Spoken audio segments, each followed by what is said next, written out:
Hi, I'm Daniel McGrew with Epiroc Product Support for the Underground Rock Excavation Team.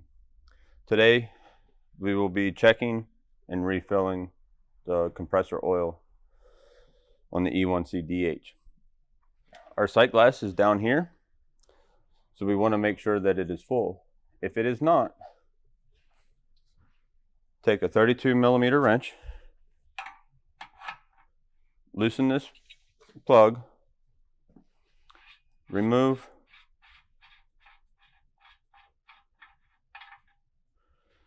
fill till you get your desired height in your sight glass, and then replace, and then snug the fitting back up.